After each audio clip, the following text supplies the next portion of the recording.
भारत की रक्षा क्षेत्र में एक बहुत बड़ी उपलब्धि से। उपलब्धि यह है कि भारत ने हाल ही में एक ऐसी सबमरीन बना ली है जिसे दुश्मन संभवतया पकड़ नहीं पाएगा। सबमरीन मतलब पानी के भीतर डूबकर चलने वाले नौसेना के जहाज। अब डूबते हैं तो इसका मतलब यह हुआ कि पानी अंदर भी नहीं भरना चाहिए।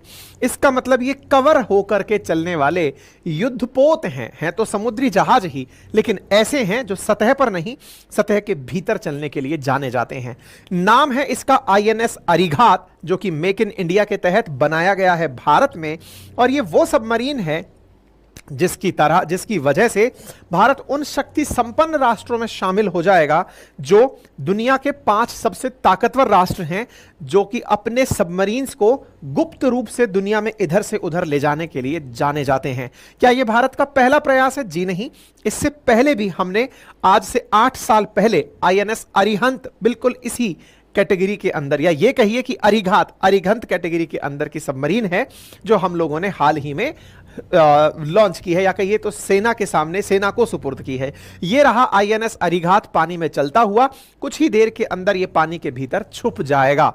INS अरिघात जो कि न्यूक्लियर पावर्ड सबमरीन है, इसकी बस यही विशेषता इसे दुनिया के सामने पूरी तरह से इनविजिबल बनाती है।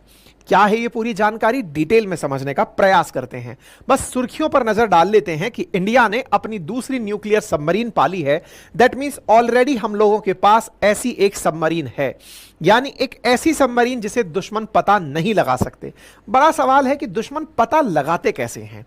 दुश्मन पता कैसे लगाते हैं, इसके लिए कई फिल्में बनी हुई हैं, लेकिन फिर भी जान लीजिए, जैसे हवाई जहाज जब उड़ करके आपके एयर क्षेत्र में आता है तो रडार यानी रेडियो डिटेक्शन एंड रेंजिंग तकनीक का उपयोग किया जाता है जानने के लिए। ऐसे ही पानी के भीतर अगर कोई भी ऑब्जेक्ट ट्रेवल कर रहा है तो साधारणतया सोनार का उपयोग किया जाता है, साउंड रेंजिंग का उपयोग किया जाता है, नेविगेशन एंड रेंजिंग का उपयोग किया जाता है पकड़ने के लिए कि कोई भी वस्तु पानी के भीतर तैर तो नहीं रही है, उसकी टक्कर से पता लगाया जाता है। ठीक है, अब बड़ा सवाल यह है कि सोनार से अगर पता लगाया जाता है, इनके बारे में पता लगाने की आप कह रहे हैं पता ही नहीं लगा पाएगा, दुश्मन को भी पता नहीं चलेगा, ऐसा क्यों कह रहे हैं? जनरली ऐसा होता है कि जब भी कोई सबमरीन या फिर कोई बड़ा जहाज पानी के ऊपर चल रहा होता है तो इसके इंजन की आवाज बहुत दूर तक सुनी जा सकती है।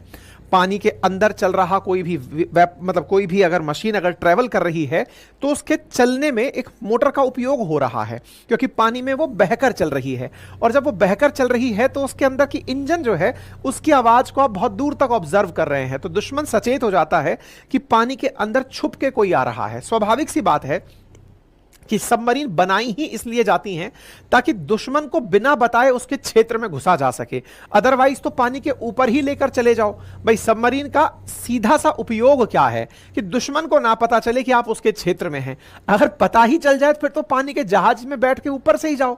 अच्छा, तो अब बड़ा सवाल यह है कि हमने अगर ऐसी सबमरीन बना ली है तो यह अपने आप में कोई बड़ी चीज है क्या? इतनी बड़ी चीज है, आप इससे समझकर देखिए कि एक टाइम पर ऑस्ट्रेलिया और फ्रांस ने, पिछले ही साल की बात है, मैंने इस पर सेशन भी किए हैं, ऑस्ट्रेलिया और फ्रांस ने यह एग्रीमेंट किया था कि लगभग $80 बिलियन में वो लोग 12 सबमरीन पाने वाले थे, ऑस्ट्रेलिया वाले फ्रांस से। लेकिन अमेरिका वालों ने आकर बीच में भांजी मार ली।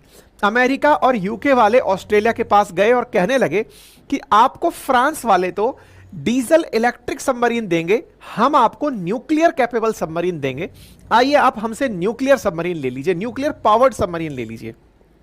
अब आपके दिमाग में 2-3 प्रश्न बनने लगेंगे, ये डीजल पावर क्या होती है, डीजल इलेक्ट्रिक क्या होती है, न्यूक्लियर पावर्ड क्या होती है, न्यूक्लियर कैपेबल क्या होती है, ये सब तरह से क्या क्या है। और दूसरा, हाइड्रोजन से चलने वाली सबमरीन्स कौन सी होती है जिनमें अल्टरनेटिव तरीके यूज किए जाते हैं। ये सारी बातें अब एक एक करके समझना शुरू करते हैं। बेसिक मकसद अगर समझ में आ गया कि सबमरीन का उद्देश्य है कि दुश्मन के क्षेत्र में पहुंचना है, बिना बताए पहुंचना है, कि आपको बताएंगे नहीं कि आपके यहां आ गए हैं नुकसान पहुंचाने। ये पर्पस तो है सबमरीन का। चूंकि ये अपने साथ वेपन लेकर जाती है, वेपन टॉर्पीडो के रूप में चलाए जाते हैं, मिसाइल्स के रूप में चलाए जाते हैं, तो ये वेपन अगर साधारण आर्म एंड एम्यूनिशन वाले वेपन हैं तब तो ये एक साधारण वेपन वाली है सबमरीन हुई, लेकिन अगर न्यूक्लियर बॉम्ब फेंक दिया गया है तो वह न्यूक्लियर कैपेबल सबमरीन हुई। न्यूक्लियर बॉम्ब फेंकने के लिए मिसाइल के ऊपर यानी पेलोड के अंदर आपको न्यूक्लियर बॉम्ब बस सेट करना है और वहां से फेंकना। तो न्यूक्लियर कैपेबल सबमरीन होना कोई बहुत बड़ी बात नहीं है। अगर किसी देश के पास में न्यूक्लियर बॉम्ब है तो वो फेंक देगा। उसके लिए उसके पास में वेपन को लॉन्च करने की जगह, न्यूक्लियर बॉम्ब को लॉन्च करने की जगह विकसित करनी है, दैट इज सबमरीन इटसेल्फ अपने मिसाइल के अंदर कैप पर पेलोड के अंदर न्यूक्लियर गोला रख करके उड़ जाएगी और फेंक देगी। न्यूक्लियर कैपेबल बड़ी बात नहीं है, क्योंकि यह तो एक तरह का आर्म हुआ जो फेंकना ही है। बड़ी बात क्या है फिर? न्यूक्लियर पावर्ड होना बड़ी बात है। अब ये